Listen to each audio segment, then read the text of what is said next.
A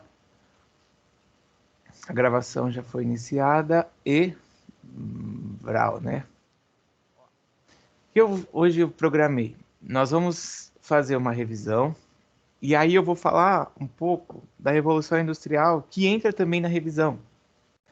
Porque eu preciso retomar esse assunto para que a gente possa falar do espaço aí antes da Revolução. Até acredito que parte desse conteúdo, em algum momento, vocês já tenham visto, tá?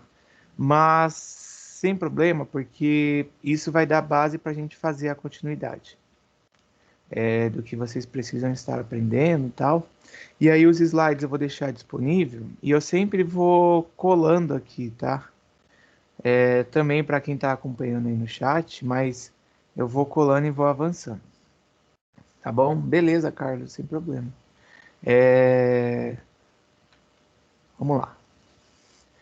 Ó, um ponto primeiro aí que eu separei é sobre a globalização. Aí você deve estar pensando, nossa, de novo sobre a globalização, porque eu já vi isso na aula de história, sei lá, na aula de geografia em outro momento, e tal. Sim, mas é revisão, né? Então, só para lembrar, né, a globalização é o processo aí que a gente teve em questão econômica e social que trouxe aí aos países essa integração, essa união assim como empresas e assim também, no caso, as pessoas do mundo todo. O mundo hoje ele não tem fronteiras, né? É interessante lembrar que o caso aí do coronavírus, do Covid, começou na China e ele se espalhou para o mundo. E se espalhou também para a Europa após ali sair da China e acabou sendo muito rápida essa expansão, justamente pelo trânsito ou pela circulação de pessoas entre Milão, no norte da Itália, eu não lembro se eu comentei isso semana passada, e a China, Wuhan. E aí essa galera que ia e vinha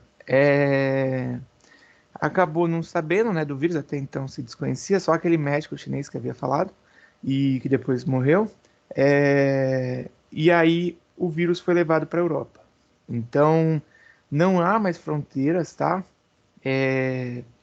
Tem também um outro fato histórico aí que já lá de trás, junto com os mongóis, lembra lá que eu falei?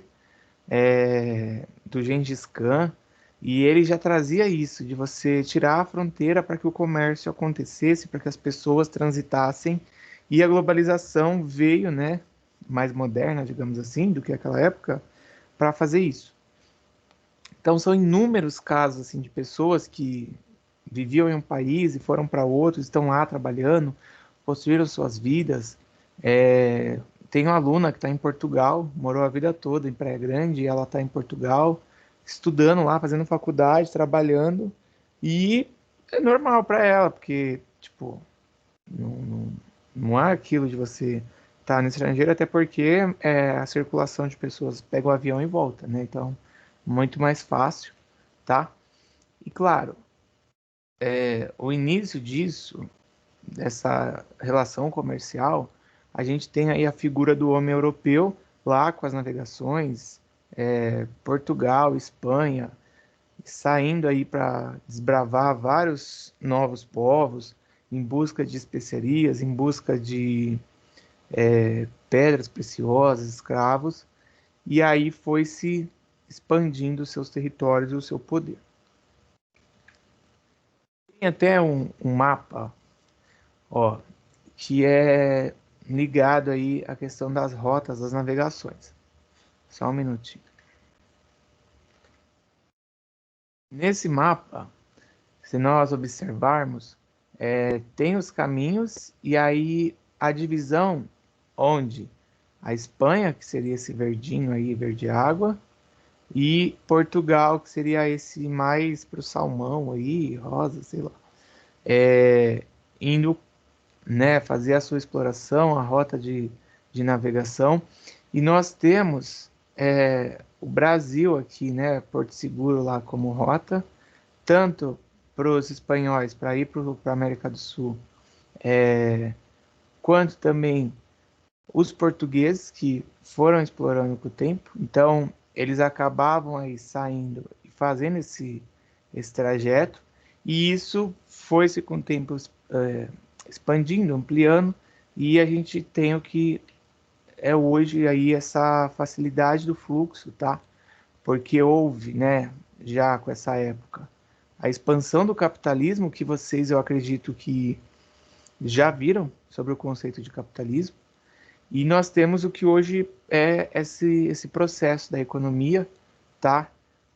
Lembrando que dentro desse processo da globalização e do capitalismo, nós temos aí fluxo de informações que também conta, então, conhecimentos.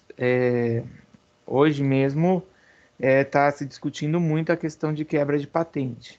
E aí, isso porque o fluxo de informações para conter essa questão do coronavírus é muito importante, é fundamental nesse processo para que a gente possa conseguir aí produzir mais vacinas, tal, sem depender às vezes de uma fábrica determinada, tá? Assim como capitais são recursos financeiros, tá? Dinheiro, mercadorias e pessoas, igual eu já tinha falado. Um detalhe: quando nós temos as transnacionais, todo mundo sabe o que é uma transnacional ou não?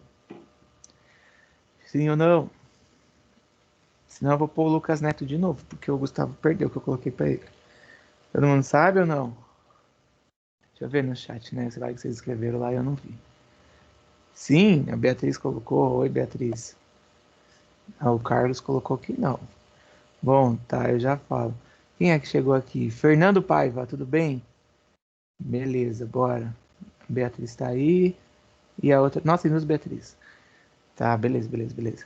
Então, o Carlos Eduardo, as transnacionais, cara, são aquelas empresas que elas estão presentes aí no mundo todo, praticamente. Elas estão em vários países simultaneamente.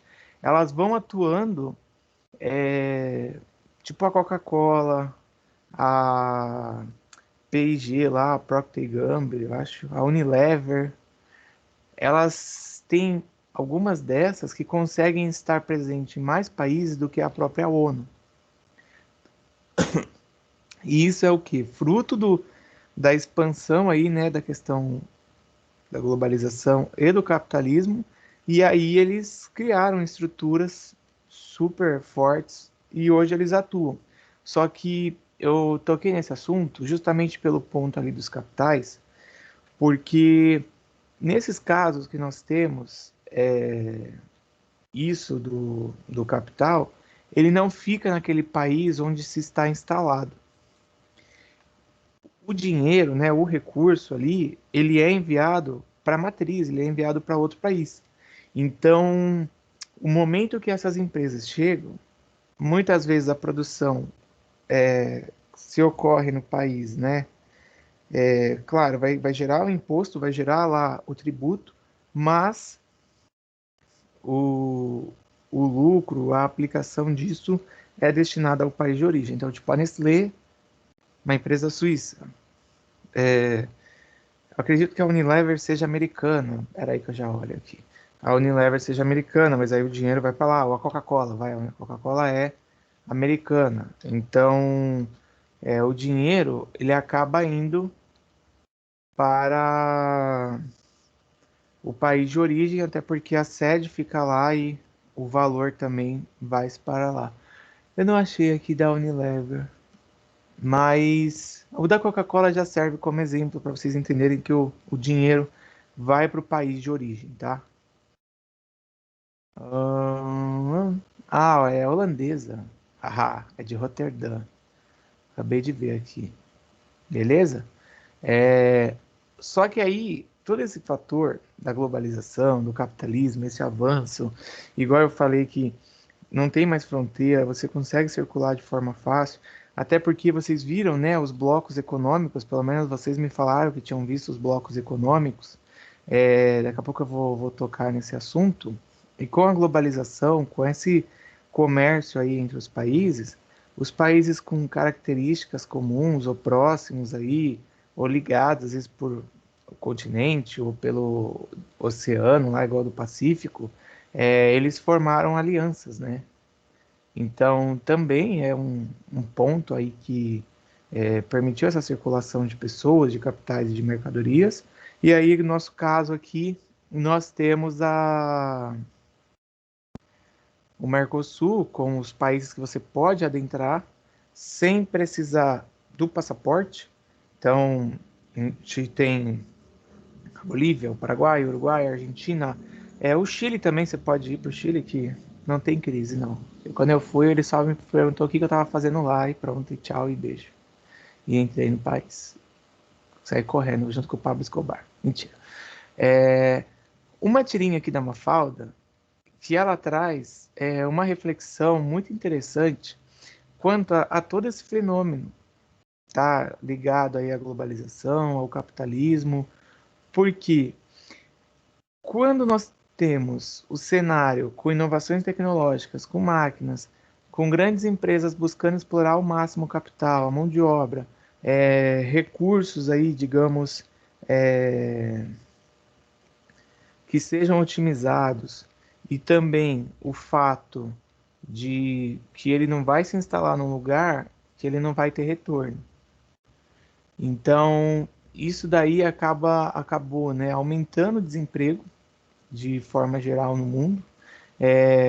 Claro que é um fenômeno que com o emprego de máquinas, de tecnologias, é inevitável, mas também há o fator que novas áreas apareceram aí para trabalho. Então, ligada à área de informática, ligada à área tecnológica, à área de robótica, e aí os trabalhadores, muitas vezes eles precisam se adaptar, tá? Ó, a Mafalda aqui, deixa eu colocar aí para vocês. Ela coloca, né, no primeiro quadrinho. Peraí. Já viram algum da Mafalda antes?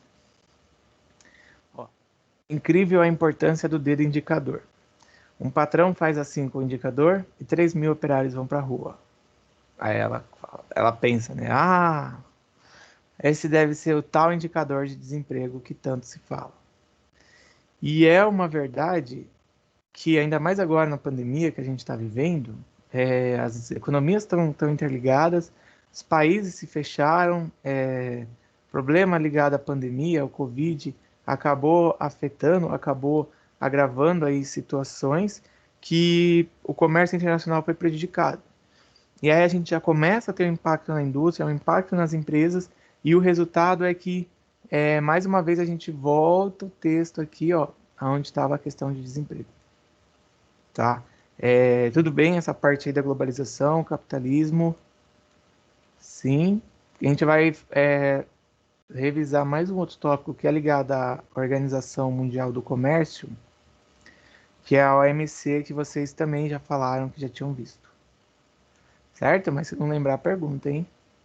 Ó, chegou mais uma aluna aqui. Quem é essa que tá aqui? Ih, o Teams bugou. Gabriela Serrano, tudo bem, Gabriela? Bora. Bom, a OMC, que é a Organização Mundial do Comércio, ela tem aí um papel muito importante nos mercados.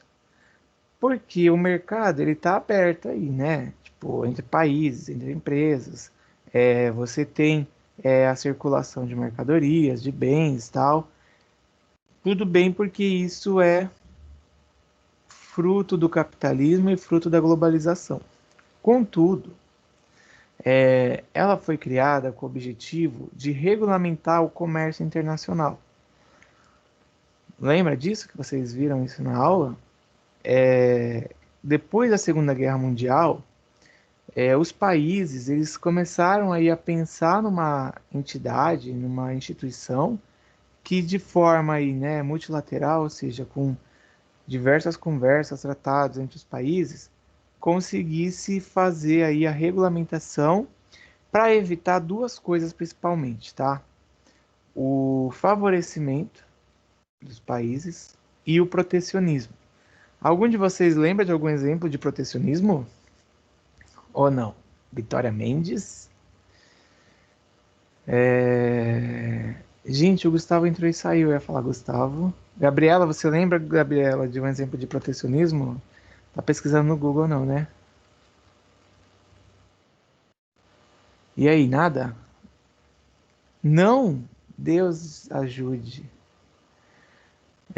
Nicole Caiban, a senhora lembra? Nada. Meu Deus, vocês estão mal, hein? Ficaram assistindo No Limite até tarde e ficaram bugados aí a cabeça. Eu que tô com dor de garganta e vocês que estão mal. Bom, era aí que eu abri a cortina e veio uma luz na minha cara aqui da rua. Tudo bem. Protecionismo, ele é uma prática dos países, tá? E tipo, por mais que tenha a OMC, mas o protecionismo continua acontecendo. Ele traz aí medidas que vão favorecer o comércio interno. Ó, eu até coloquei aqui ó, nesse quadrinho para vocês. Ó. Ele visa favorecer o mercado interno. Então, assim, as suas atividades econômicas, eles dificultam ao máximo a entrada de produtos estrangeiros. E aí eu vou dar exemplos, igual eu tinha perguntado sobre exemplo, tá? Exemplo do protecionismo. Os Estados Unidos teve aí há um tempo que eles colocaram barreiras, aumentaram lá a taxação, colocaram alguns critérios para evitar aí a entrada de produto brasileiro que concorria com o milho deles. Eles são muito bons, né, na produção de milho. Então, quando um país coloca taxa, coloca restrições, ele está praticando o protecionismo. O Brasil tentou conversar, tal, aí ia ver junto à OMC, mas é aquilo, né? Os Estados Unidos ele é um mercado muito forte, ele é um mercado que acaba movimentando outros mercados, e aí é complicado de você querer brigar com quem aí seria o seu principal ou o seu segundo principal comprador, porque isso traria em escala de certa forma ia afetar, né? Traria um impacto. Certo, Tauan? Seja bem-vindo. Então, a gente nesse cenário de protecionismo, a OMC, quando é necessário, eles vão brigar lá. E aí um país vai falar que não, o outro vai falar, vai acusar, né, que tá bloqueando, que não está permitindo que produtos entrem, tá? Mas um exemplo até aqui do Brasil, né, Brasil sendo Brasil, é a questão de taxa que é colocada. Exemplo, peraí. Exemplo, se você vai importar produto do exterior, tá? Eu não tô falando assim, tipo, a Nicole foi lá, ou a Heloísa e comprou um negócio de maquiagem, um estojo de maquiagem que veio de fora. Filho, você tá vendo? Aqui não é Rússia não, é Moscou. Aí vai comprar isso. Aí, se ela traz um, tudo bem, o Brasil fala beleza, tal. O máximo que vocês podem encontrar é o problema junto ao correio que está cobrando R$ 15 para entregar produtos importados. Agora, se vocês resolvem, né, a Heloísa e a Nicole, comprar, tipo, 10 kits desse, 10 estojos desse, o Brasil, né, a Receita Federal, quando eu falo Brasil, tá? Ele já fala, opa, para que você quer 10 estojos desse, Nicole, sendo que você é uma pessoa só, ou Heloísa? Então eles já entendem que caracteriza comércio. Essa caracterização que é comércio traz aí uma tributação. Então é uma forma de protecionismo, porque aproximadamente 60% eles vão te tributar. Ou seja, olha isso, hein? Se você pagou, vou dar um exemplo, R$ 5, e sei lá, dá menos de $1, né? Aí você pagou R$ 5. Aqui, se você vai numa loja, R$ 20, compensou. Você pagou 5, é 20, beleza, compensou. Só que, quando o produto entra, e se você traz várias mercadorias, igual eu falei aí de 10, você vai ter que pagar mais R$ 3. Então, assim, ainda fica até barato. Se vende por 20, você paga por 8 junto com o imposto, né? Se era 5, aí 60% de imposto dá R$ 3, você vai pagar 8. Ainda compensa, mas tem produto que quando o governo joga isso, acaba não compensando. Então, tipo, se eu tenho uma lojinha e eu quero comprar de fora para vender, o que que ele vai fazer? Eu vou ser obrigado a buscar no mercado interno. Então, o protecionismo ele faz com que, ao invés de eu buscar fora, eu busque no mercado interno. Claro que tem casos que aqui a gente não tem no mercado interno. Então, eu preciso buscar na parte externa, tipo, fora, em outros países. E aí o governo tem até algumas coisas de incentivo à importação, em alguns casos assim, tá? Mas o governo coloca isso para justamente evitar de, tipo, zerar a nossa indústria, vamos dizer assim, e ficar tudo importado. Não seria nem tão valorizar, mas talvez o seu valorizar aí pudesse ser no sentido de incentivar, ô Vitória, incentivar a indústria daqui, a indústria nacional, tá? Até porque, se a gente observar agora com o dólar caríssimo, né, a 5 e tralalá, é, também não está compensando muito. O governo podia brigar para baixar o dólar? Podia. Mas como o agro é pop, o agro é internacional e a gente manda, né, a fazenda da China ao Brasil, a gente manda para fora, é interessante deixar o dólar alto. Então, se eu como empresa vou buscar produtos no mercado internacional, eu tenho um problema. A indústria que está passando por isso até é a indústria de plástico.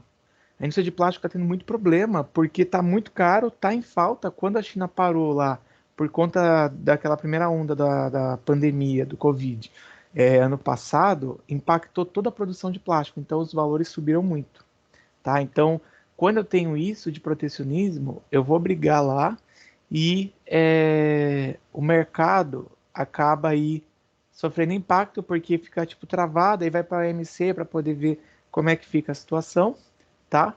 Então, alguns princípios aí que a OMC coloca. Não haver aí uma nação mais favorecida que a outra. A reciprocidade, que as mercadorias importadas e aí nacionais, elas devem concorrer da mesma forma, tá? Então, assim, pelo menos quando ela já estiver dentro do país, deve ter tratamento igualitário, digamos. É claro que ela entrou, aí foi lá a questão da taxa. A partir do momento que ela está regularizada no mercado, ela funciona aí de uma forma como se fosse outra. Às vezes é que a gente não percebe, a gente vai no mercado, tá lá o produto e ele vem de fora. A maçã acontece isso, tem carne já aconteceu, é porque para cá onde a gente mora é um pouco mais difícil. É, equipamento eletrônico também.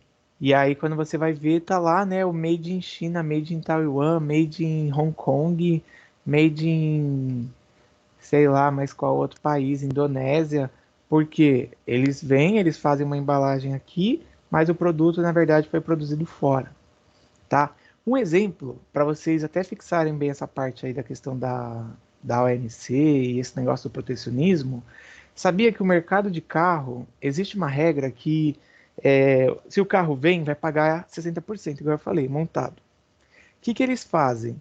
Eles trazem as partes do carro. Quando chega lá em Manaus, ou lá no polo, né, industrial, ou em alguma outra parte que monta em outra fábrica, eles acabam, entre aspas, nacionalizando o produto.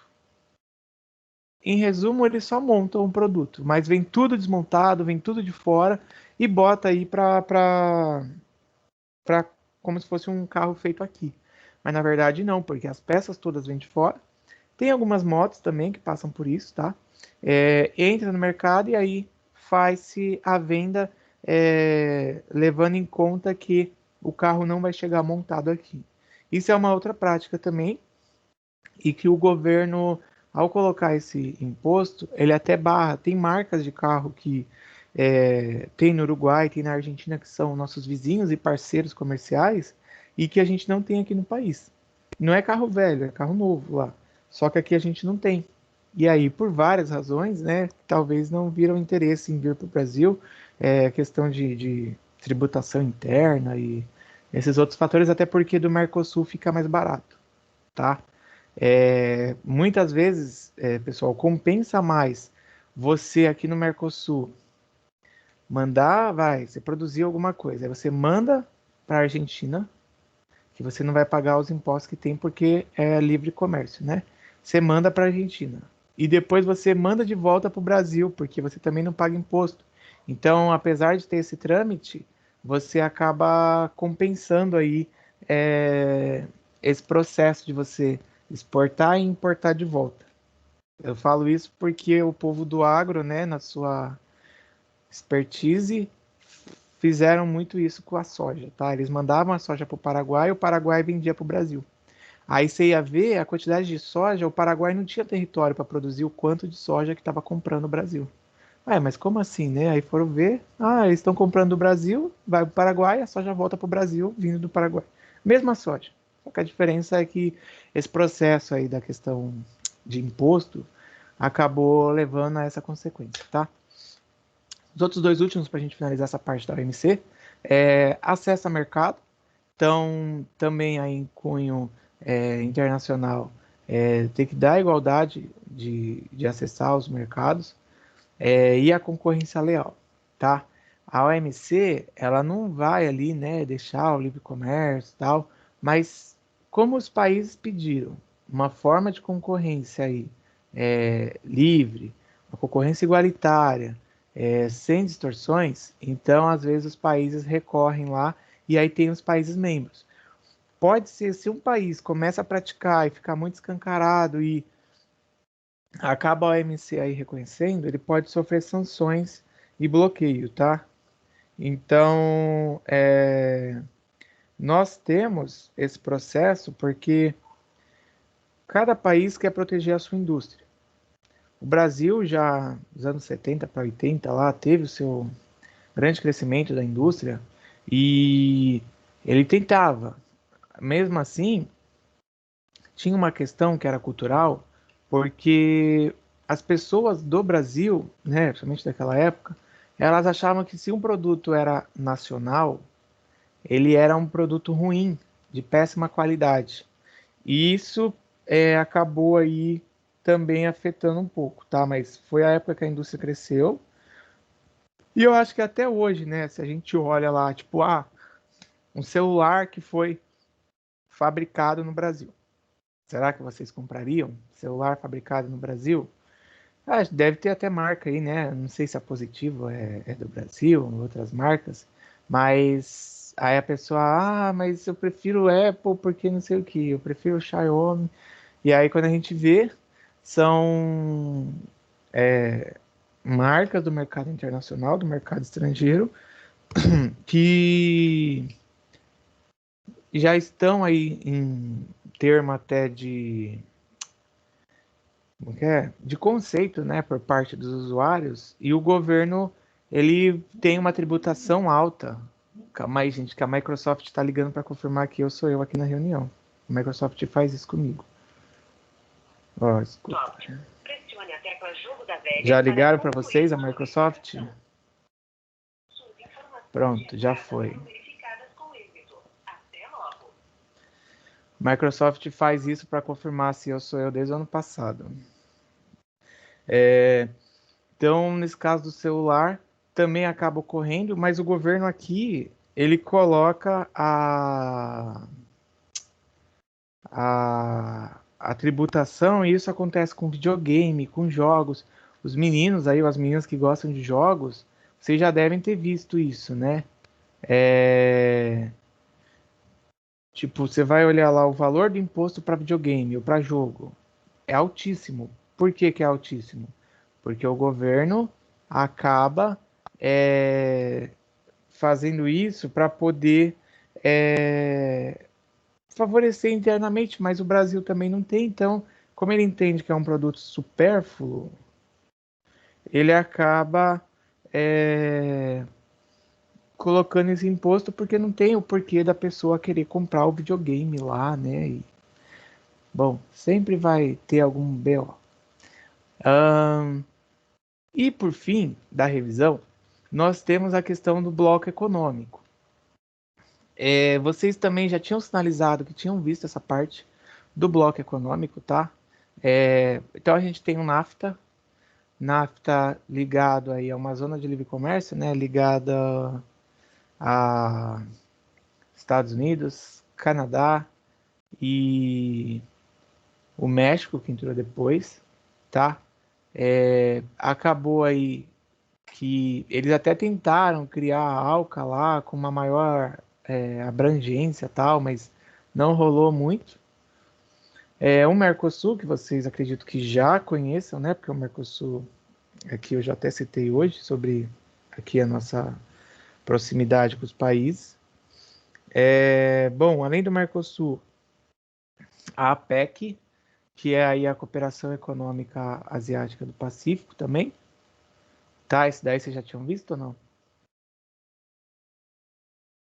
Tem aí 20 países que fazem parte e de diversos continentes. Então a gente tem, tipo, a Austrália, aqui a gente tem o Chile, tem a China lá do outro lado, os Estados Unidos, vários países, Tailândia, a Rússia faz parte. Então é um blocão aí, digamos assim, né? Uma cooperação aí que é bem grande mesmo. Tem a Ásia, que é dos países lá do Sudeste Asiático. Então, são vários os países aí que compõem, tá? Os países também da Liga Árabe é interessante. Ops, volta. Interessante porque o forte ali deles, né, é voltado aí à questão do petróleo. Então a gente tem a Arábia Saudita, o Bahrein, o Egito, Emirados Árabes, tal, tudo país ligado à questão do petróleo. E esse outro dos andinos aí, né, sabe que tem a Cordilheira dos Andes, que ela corta a América do Sul, indo ali, né, mais para Argentina, para o Chile, você tem a cordilheira. Então, os países andinos, eles também formaram aí uma comunidade. Então, tem Bolívia, Peru, Colômbia, Equador, tá? O Chile tava, ele saiu, a Venezuela tava, a Venezuela saiu, e aí tem esses países. E agora a gente chega na parte da revolução para entrar sobre o espaço. Até aí, tranquilo? Alguém quer perguntar? Alguém quer falar alguma coisa? Vitória, você, Carlos, tudo bem? Já tinha ouvido falar, Luiz acha que não, eu não lembro não. Os tigres asiáticos? Então, ô Beatriz, os tigres asiáticos são os países. Eu vou te botar uma foto aí para você ver. Eles até tem país aí do Ásia que faz parte. Espera aí, só um pouco. Vou recortar aí para você o mapa. Mas eles são aqueles países ali ao leste da Ásia, né? Então, nós temos lá a China, Coreia do Sul, que Hong Kong faz parte da China, né? Singapura, Taiwan. Então, são países que tiveram aí um crescimento muito grande em questão tecnológica, industrialização. E deixa eu ver aqui se deu certo para copiar o mapa. Esses que estão aí não todos são, tá? Porque é um pouco mais acima. É até melhor pegar um outro mapa do que esse. Ó, deixa eu mostrar aí. É um pouco mais acima daí, porque aí já é um pouco indo pra Oceania. Mas achei aqui, ó. Pronto, esse mapa aqui é melhor. São países mais acima da, da Ásia. Mais acima assim, mais à direita, né? Porque é isso que eu coloquei a foto aí, é mais para baixo. Se não for. Bom, não foi. Espera só um minuto. Então, bora. A gente vai falar agora do espaço da Revolução Industrial. Às vezes, na aula, eu acabo usando o Kahoot para fazer a revisão, mas hoje eu acabei mais falando aí com vocês, tá? Até porque, como antes eu não tinha feito nenhuma aula, geralmente eu costumo fazer o Kahoot quando eu dei o conteúdo, né? Porque eu sei que vocês vão ter alguma anotação, alguma referência ou alguma base. E como eu não sabia nesse caso, eu preferi eu ir falando para poder relembrar. E aí, na semana que vem, provavelmente eu faço o Kahoot, tá? Ó, tá aí, ó, os tigres asiáticos. Então vai, partiu, né? Revolução Industrial. A gente vai pensar agora. Uma pergunta que nada a ver com a aula. Pergunta agora no final. Pode perguntar antes de eu começar a falar sobre isso da Revolução. Você que sabe, Nicole. Quer perguntar se o Palmeiras tem Mundial? Pergunta pro Guilherme. Desistiu? Gente, eu dei aula de espanhol para vocês, não dei ano passado, um dia? Ou eu dei aula pro outro primeiro ano do ano passado? Aí, viu? Ó, o Tauan falou. Cadê a Nicole? Desistiu? Senão eu vou continuar, Nicole. Tá escrevendo? Abre o microfone e fala. Ah, então espera no final que aí eu falo. Me lembra, por favor. Me lembra, Nicole. Tá bom? Ah, Tauan. Então era outro. Era o outro primeiro. Então devia ser itinerário formativo de outra coisa que tem em espanhol. É o MIF. Não, tudo bem. Bora. Tá bom? Cuidado com. É, eu tava lembrando isso hoje. É, Eu falei, meu, será que eu dei aula pra essa turma no passado? Teve um dia que o professor de espanhol ficou fora e aí não tinha ninguém, né? Mais uma vez, chama o bombeiro e aí vai eu lá pra segurar a turma. Eu sei que foram 2 aulas seguidas de espanhol que eu acabei no mesmo dia lá dando pra eles. Não, tranquilo. Mas eu não sou professor de espanhol, hein, gente? Cauã, seja bem-vindo. E Guilherme Hulk, seja bem-vindo. Sala que tem 5 Guilhermes. Bom, então vamos. Depois você me lembra disso, hein, Nicole, para eu poder falar contigo. Ó, espaço e revolução. É, Os primeiros anos aí que a gente tem, acredito que vocês viram até isso quando eu tinha perguntado lá. Quer ver? Ó, eu vou até falar aqui. Eu tinha perguntado do conteúdo e a Vitória tinha detalhado aqui, por exemplo, que o professor falou sobre o meio natural ou pré-técnico, que isso está relacionado ao conteúdo, tá? Não havia aí mudança, né? Então, você tinha o espaço natural e não o espaço geográfico, o espaço modificado. É, Agora a gente tem a presença humana com o início da exploração aí do trabalho artesanal. Então, os primeiros humanos vieram, a paisagem começou gradativamente a ser alterada, houve aí, né, os pequenos aglomerados, as formações aí das cidades. E antes da primeira revolução industrial, acredito que vocês já tenham aprendido isso, sim, espero, né? Nós tínhamos aí a figura do artesão e as suas oficinas. Então, era o trabalho feito barra desenvolvido aí, geralmente por um artesão e o seu aprendiz, tá? E, claro, era mais uma coisa, chamemos assim como familiar, certo? Chamemos como familiar porque geralmente era dentro da família ali, o cara era um sapateiro, ia lá, encomendava sapato e tal. Ahn, Nessa parte do início, depois que a gente teve a questão do trabalho artesanal e a evolução, vieram aí as máquinas a vapor, a gente começou a ter o uso de máquinas no processo, então começou aí a primeira revolução industrial, motivada até pelo uso, né, do carvão, acredito que vocês já também se lembrem disso, e começou a existir, ó, relação trabalhista. Por quê? Antes, o cenário que nós tínhamos era o artesão e a família. Então, tipo, igual você vai numa lojinha lá, tá trabalhando lá a mulher e o marido. Ele não vai registrar a mulher ou, sei lá, não vai registrar o filho. É muito difícil acontecer isso. Não tinha essa relação trabalhista porque era a família era dali que vinha o sustento deles. Agora, Diante dessa revolução e da mudança do cenário, começou a haver essa relação e começamos também a ter uma mudança, um panorama que as pessoas passaram a trabalhar muitas horas dentro da indústria.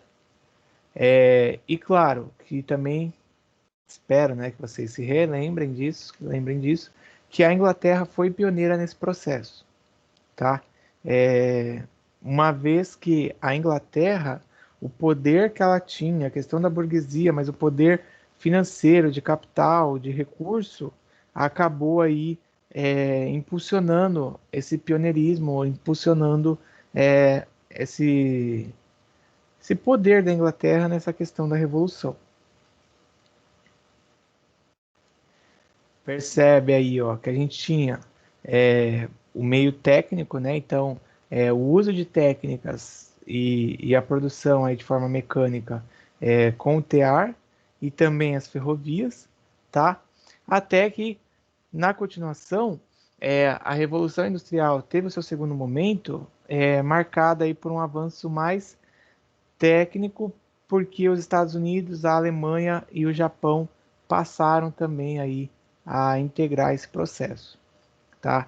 Eu acredito que vocês já devam ter visto aquele filme do Charlie Chaplin que é dos tempos modernos. Já chegaram a ver ou não? Sim? Não? Ninguém? Eduarda já chegou a ver, Eduarda? Tá? Que ele faz, né, o Chaplin? Ele tá numa fábrica, ele vai trabalhando, apertando um parafuso e ele fica fazendo aquilo constantemente. Qual é o ponto assim que até chama atenção? Ao sair, seja para almoçar ou para ir embora, ele aquele movimento que ele faz, ele acaba indo fazendo assim pela rua porque ele está o dia inteiro especializado naquilo. Então, esse momento, né? A gente tem a figura até, eu acho que o Gustavo deve ter estudado isso no curso de administração à noite, ou Gustavo, espero, né? Ele sai meio que apertando o parafuso pela rua, porque a especialização do funcionário foi uma fase colocada aí dentro da administração baseada em Frederick Taylor, porque o Taylor ele era um engenheiro. O engenheiro Taylor, ele acreditava que o método de produção, para ser efetivo, você tinha que especializar o funcionário. Então, na mesma época do Taylor, nós tínhamos como que é? O Ford, que trouxe, né, o Fordismo, a produção em massa, e na Europa a gente tinha o Jules Fayol, tá? Ele era um francês, e aí o Fayol também trabalhava aí baseado praticamente as mesmas teorias que o Taylor trabalhava nos Estados Unidos, tá? Eram desumanas mesmo, até, né, que tem aqui uma tirinha, ó, bem que você falou isso, para a gente poder até refletir sobre isso. É, aqui é do Frank Ernest, e aí o que ele coloca? Ó, vou me aposentar amanhã. Sabe o que eu vou fazer? Vou andar até o fim dessa linha de montagem e descobrir o que estou fazendo há 30 anos. Ou seja, o trabalhador ele era super especializado, ele só fazia aquilo, ele não fazia outra coisa, ele não sabia o processo, ele não sabia como é que acontecia a coisa depois dali, ele não entendia. Então, a gente tem aí essa figura e depois dessa fase, entraram aí, né, dentro das fábricas tal, a escola da psicologia. Então, psicólogos, estudiosos aí das condições de trabalho, a questão humana, começaram a se preocupar com as condições dos trabalhadores, com os fatores que interferiam, porque, Gustavo, você já viu isso ou não lá no curso? Porque o Taylor, ele colocava o incentivo para o funcionário trabalhar mais. Para ele, era só dinheiro. Então, assim, eu pago, você trabalha e tudo bem, você está bem porque você está com dinheiro. Só que ele esquecia de fatores como cansaço, né, a fadiga, fatores emocionais, a saúde. Então, com condições ruins das fábricas, isso acabava aí afetando, tá? Então, quando vieram os estudiosos da escola humanística, ligada aí à parte de psicologia e tal, eles já passaram a analisar essas outras condições. De boa na lagoa, né? Ó, também, aqui eu já estou pegando a segunda fase, tá? Que aí quando foi para os Estados Unidos e tal, a indústria metalúrgica, química e automobilística, nessa época aí passaram a ter um papel importante e, claro, né, o petróleo passou a ser utilizado, certo? Então a gente tinha o carvão, petróleo passou a ganhar importância e foi um marco aí desse segundo momento da revolução, tá? Então ela trouxe aí ao meio técnico científico e uma característica que eu até falei do Fordismo, que foi, ó, o aumento da produção, tá? Certo, Arthur? Seja bem-vindo, cara.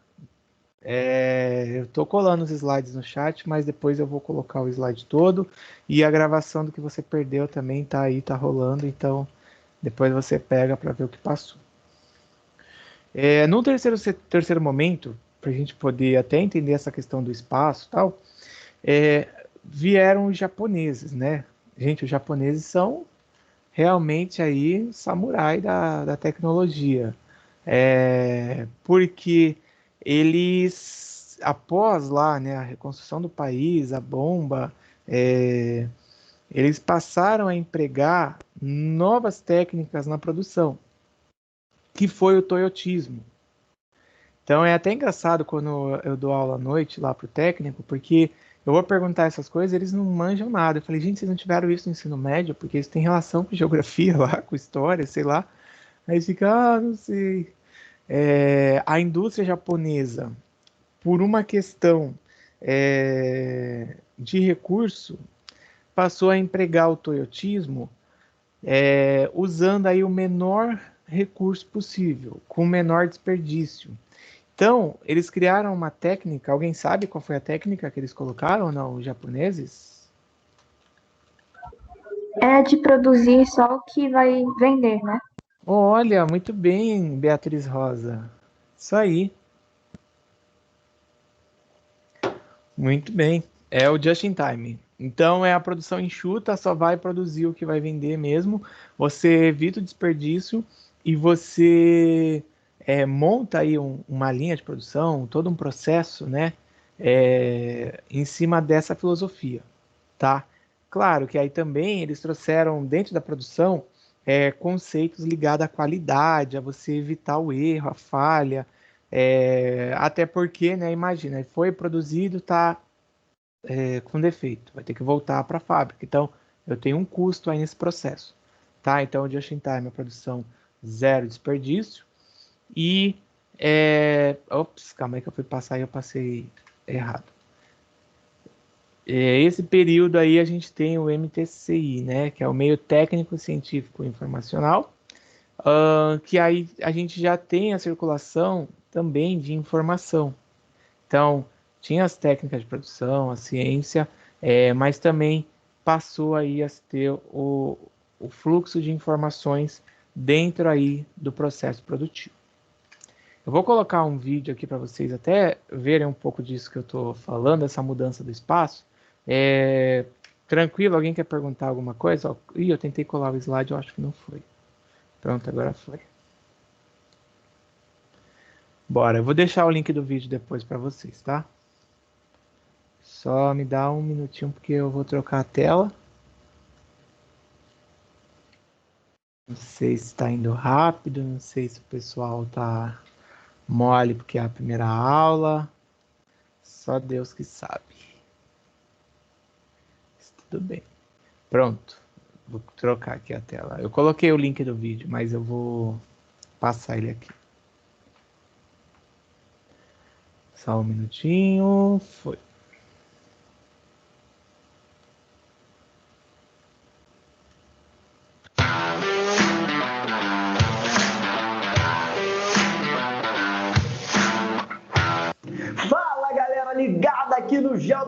Professor Rodrigo Rodrigues na área, você já sabe, sou o responsável pelo canal no YouTube, Instagram, GeoBrasil, essas são as nossas redes sociais. Por favor, segue lá, segue, compartilha, espalha para todo mundo que o GeoBrasil está no ar com um tema hoje, gente, sensacional. Eu acho que era algo aqui que faltava para o nosso canal, tá? Dá uma olhada aqui, ó, o espaço geográfico, tá? E daqui a pouquinho a gente vai trocar uma grande ideia sobre ele, mas primeiro você já sabe, eu chego para cá, o quadro é teu, dá aquele print maravilhoso, produção, já solta, você já sabe que aqui é diversão na certa com conteúdo. Solta o Michael Jackson.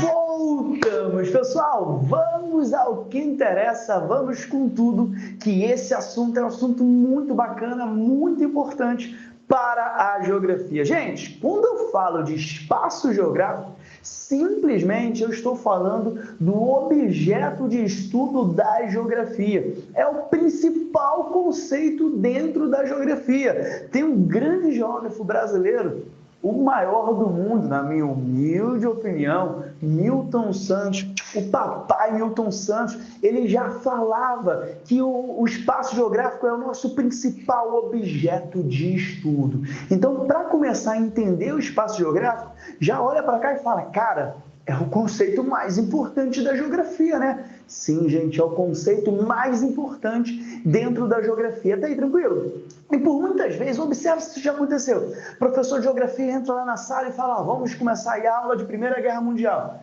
Aí você, professor Rodrigo, mas professor de História, ele já deu Primeira Guerra Mundial, você vai dar Guerra Mundial também? Eu falo, calma, pequeno gafanhoto, eu vou dar aula também de Primeira Guerra Mundial. Não vou com profundidade nos fatos históricos. A minha grande ideia é pegar a Primeira Guerra Mundial e analisar tudo que gerou, todas as consequências que essa guerra gerou no espaço geográfico. Está aí a importância do espaço geográfico. A geografia ela vai sempre analisar o mundo através de recorte, gente, para ficar mais fácil. Então, me fala um pouco do Brasil. Opa, o espaço geográfico brasileiro é grande pra caramba, cara. Que foi?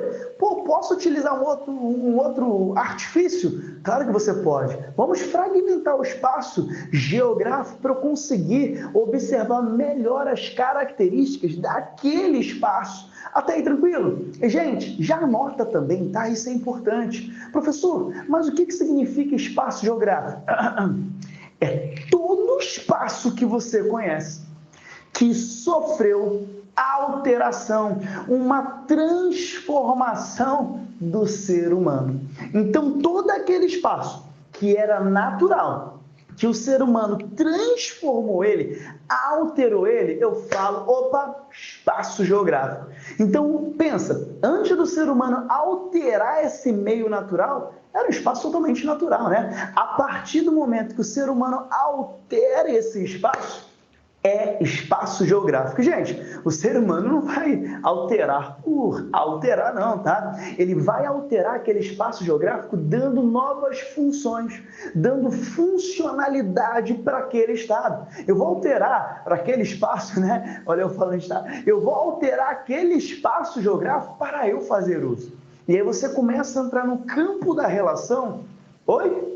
Na relação sociedade-natureza. Pensa comigo, tudo que nós utilizamos hoje, desde o teu alimento, uma garrafinha d'água, até aqui mesmo a internet, se você começar a investigar a base disso tudo, a matéria-prima, veio da natureza. E como é a relação entre ser humano e natureza? Gente, total desarmonia, não é isso? Total desequilíbrio. Professor, sempre foi assim? Nem sempre. Mas é interessante você começar a analisar através de um recorte de tempo, que a história vai chamar de Revolução Industrial. Então, a partir da primeira Revolução Industrial, você começa a observar grandes transformações no espaço geográfico. O ser humano ele vai alterando o espaço geográfico e tudo que você conhece no espaço geográfico é fruto, é produto das nossas ações, tá ok? Beleza? Não esqueça disso. A primeira Revolução Industrial é um marco fundamental para você ver como a relação sociedade e natureza ela é desarmônica. Cabe lembrar que na primeira Revolução Industrial você começou a utilizar um combustível fóssil, tá? Qual é o nome dele mesmo? Ah, lembrei, carvão mineral. Na segunda revolução, uma nova fonte vai aparecer para a gente, que é o petróleo, e até hoje é a principal fonte de energia no mundo, belezinha? Então, gente, respira um pouco, eu sei que foi muita coisa, mas é um conceito que você vai sempre atrelar a essa palavra aqui, ó. É um espaço que foi transformado por você, senhorita, por você, senhor, por mim, por toda a humanidade. A partir do momento que a gente altera esse espaço, produz um novo espaço. Eu chamo de espaço geográfico. E ele é o grande campo aí de análise da geografia.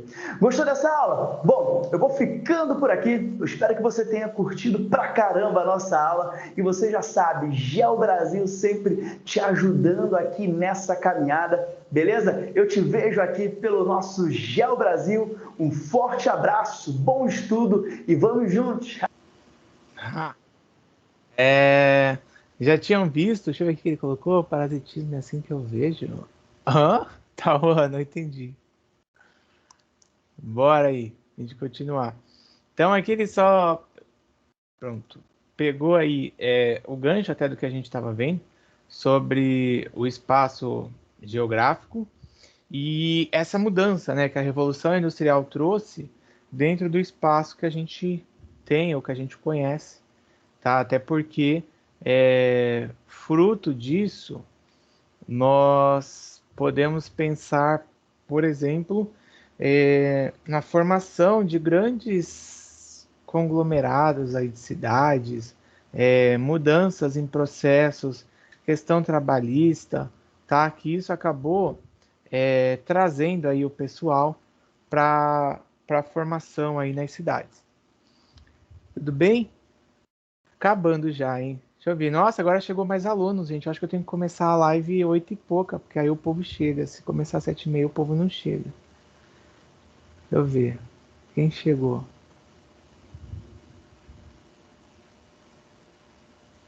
Acho que foi o Ícaro. Oi, Ícaro, seja bem-vindo. Tô de olho aqui na quantidade de alunos que tá entrando aí na reunião. Bom, depois você pega aí a gravação, cara. Bora. Ó, o espaço aí, antes da Revolução, né? Até ele já trouxe também no vídeo alguma fala. A Revolução ela trouxe essas mudanças, tá? Acabou aí o processo produtivo, a vida dos trabalhadores sofrendo impacto. Nós antes tínhamos a produção artesanal, igual eu já tinha falado, e essa produção ela foi crescendo, ela foi aí fazendo com que o panorama que a gente tinha, que antes você tinha que encomendar, que demorava, você já começou a ter o produto de uma forma muito mais ampla aí sendo ofertado, tá? Ela trouxe também aí consequência para os trabalhadores, redução do salário, carga horária de até 16 horas, e comparado com quanto eles ganhavam nas oficinas lá que tinham, o salário deles reduziu. Eu tinha até visto um fato lá histórico que esqueci agora qual que era a moeda lá, mas não era Libra, era outro nome. Eles ganhavam tipo 33, aí passaram a ganhar 16, os trabalhadores, nas indústrias, né? E já as mulheres e as crianças, elas ganhavam metade disso ainda. Então, se eles já ganhavam metade do que ganhavam antes, as mulheres e as crianças era metade da metade do valor que se ganhava nas oficinas, tá? Lembrando que eles eram usados, né, as mulheres e as crianças eram usados na indústria por conta de as mãos serem mais delicadas, serem menores, indústria de tecelagem e coisas do tipo, porque era muito mais fácil do que colocar os homens aí para se trabalhar, tá? Up. E, por fim, agora, tem uma atividade complementar, e aí eu vou parar também para falar a dúvida ali que a... Esqueci quem tinha perguntado, acho que era a Nicole, sobre o trabalho. Tem um texto que eu vou deixar para vocês lerem, que é sobre a industrialização e a urbanização. Vai ter um forms aí disponível para vocês responderem, mas primeiro, né, nós temos a atividade que eu falei que ia explicar, que era sobre o mapa mental. Eu ia falar podcast, não, podcast eu não pedi para vocês. A atividade do mapa mental, calma aí que eu tô até abrindo aqui para mostrar. Vocês devem ter recebido a notificação no começo da aula, claro, quem estava acordado, né? Detalhe, param, que eu pedi para fazer um mapa mental baseado aí tanto no que vocês viram nas aulas, aí fala assim, ah, professor, igual ele falou ali, né? Mas eu não sei qual é o conteúdo, porque eu dormi na aula.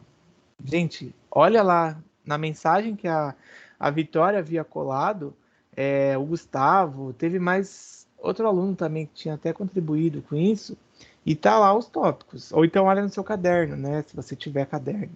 Mas o conteúdo que foi passado, tá? Se quiser, eu até falo qual que é o conteúdo aí. Eu dou um copia e cola lá do que eles escreveram, a Vitória aí, também os meninos tinham contribuído. E então, né? Tem aluno que não tem nem caderno, então só Jesus que pode salvar essa alma penada. Mas é uma atividade em dupla ou em trio. Porque sempre tem um ser, né, que fala assim, ah, mas eu não posso fazer em trio, que eu tô sem grupo. Porque se eu dou em dupla, que é trio. Aí se eu dou trio, quer fazer em quarteto. Então, é dupla. Só que se ficar o ser sem dupla, faz trio. Aí no final, se você pegar, dá para fazer dupla certinho. Mas como quer fazer trio, então... Ai, só Jesus que os ajude. Mas vocês vão fazer baseado nisso. E aí até essa parte da mudança do espaço geográfico, através da Revolução Industrial, tá? Que a gente foi falando hoje. E aí vocês vão construir um mapa mental. Pode ser no PowerPoint, pode ser no Canva, pode ser no Padlet. Meu, eu sei lá, vocês que vão escolher a forma que vão querer usar. Até porque eu não vou obrigar, né? é, Sei lá, o Tauan a fazer no caderno, sendo que ele não tem caderno. Eu não vou obrigar, sei, a Vitória a fazer no computador, porque pode ser que ela não tenha computador. Então fica difícil, né? Ó, foi o João, o Gustavo e a Vitória aí que haviam escrito, ó, Revolução Industrial, Globalização, Socialismo, Capitalismo. Esse era um conteúdo. Calma aí. Prefere sozinho? Não, você vai fazer com o Gustavo. Pronto, Gustavo, acabei de escolher uma dupla para ti. Ó, o Gustavo escreveu a OMC, Bloco Econômico, Relações Comerciais Internacionais. Eu tô colando no chat aí para vocês verem. E a Vitória colocou Revolução Técnico-Científica, com base na globalização, meio natural, meio técnico, primeira e segunda revolução, capitalismo, tipo de industrialização, ADIT, socialismo, globalização, blocos econômicos, geopolítica, Estado-nação, velha ordem, meu Deus. O modo de produção capitalista e a OMC. Que ela foi bem mais detalhada aqui, a Vitória. Ó.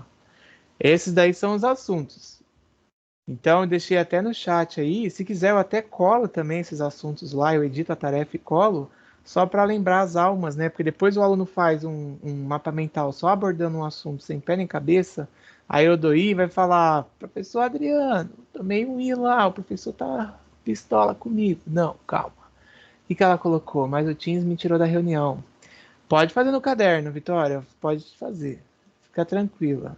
Oxe, você faz hoje isso, é agora. Você tem 40 minutos de aula. Ô, João, Vitor, Bragion, Moura, para de preguiça, tá? E aí esse do texto você faz depois, porque o do texto eu vou abrir ainda, então como o Forms vai sair, você vai ter tempo aí para fazer. Muito mais fácil, né? Não, você vai fazer baseado nesses temas, o João Vitor.